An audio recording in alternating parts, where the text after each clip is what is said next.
You know, sometimes your competitors write their own obituaries. This video is mainly for PCOs and counties that have not yet endorsed me for Congress. You're being gaslit. Let me explain.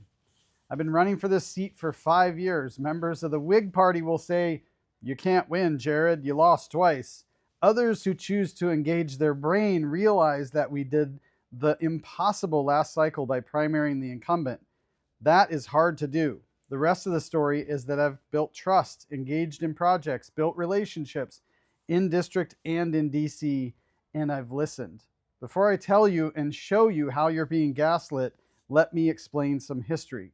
Last cycle, you endorsed me, and in the general election, 80% of the Republicans voted for me. Today, I'm polling at nearly 60%, even with 9 other declared candidates, and I expect more to jump in the race.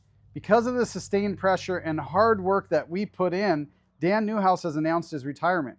That seat is now open, but not every candidate is one of us. Matt Binkie and Amanda McKinney are building careers as politicians. This is the next cog in their political resume, and I can prove it.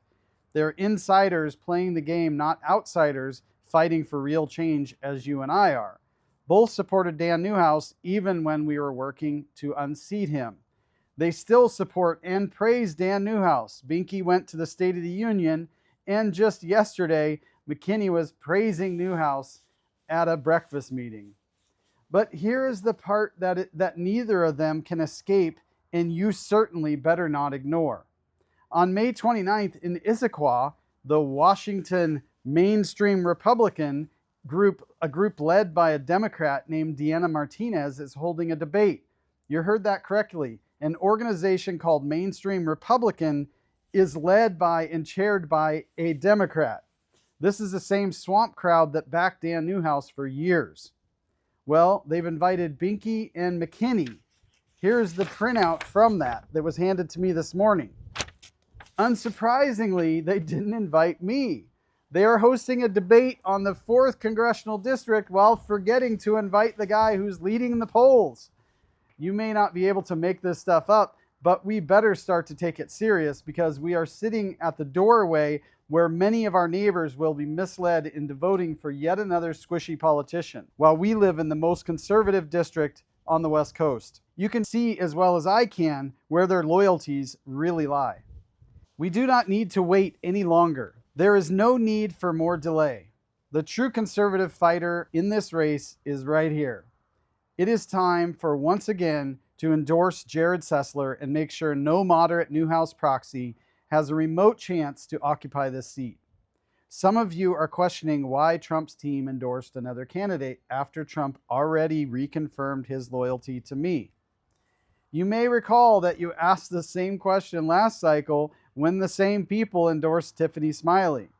The president endorsed me and reaffirmed his loyalty to me after we lost the last general election. Once again, his team made some backdoor deals with candidates with a lot of money, and sadly, that's politics. Trump is doing a great job for the country, but he can't personally be involved in every little decision. The fight goes beyond our district. Statewide, we must start holding moderate Republicans accountable. Too many have weak voting records and quietly protected their status quo instead of backing strong conservatives. We're done with the quiet cabal. I'm asking PCOs to be bold in your county party meetings, rally supporters, invite me if you'd like me to speak and to attend, put the motion on the floor, and endorse me in your next meeting. Our chance to send a real conservative warrior to Congress is at stake. Let's seize it together. Thank you, and may God continue to bless our beautiful home here in Central Washington. I'm Jerrod Sessler, and I'll protect your wallet.